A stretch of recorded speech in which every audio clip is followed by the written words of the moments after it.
Pwede bang awitin natin yon yung totoo sa puso natin, yung hindi lang basta kumakanta?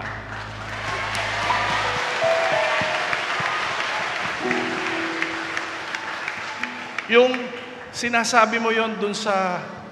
Isipin mo, kunyari sinasabi mo yon sa nanay mo na mahal mo, sa... Pwedeng sa asawa mo, pwedeng sa boyfriend mo, girlfriend mo. Pero ngayon, kakalimutan muna natin sila lahat. Si Lord lang muna. Pwede ba yon?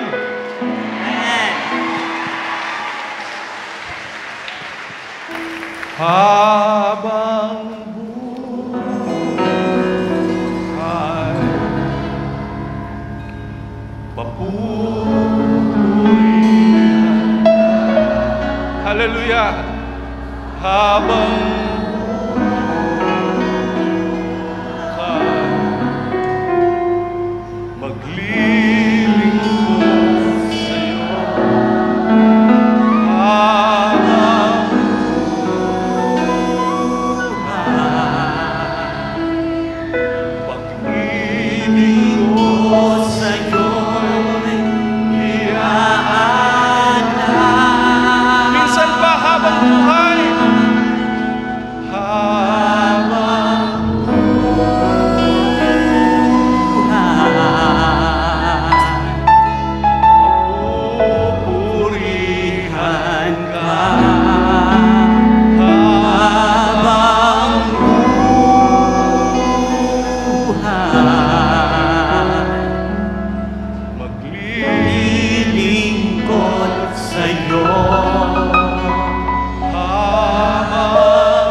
napagpala ba kayo ng kanta na yon?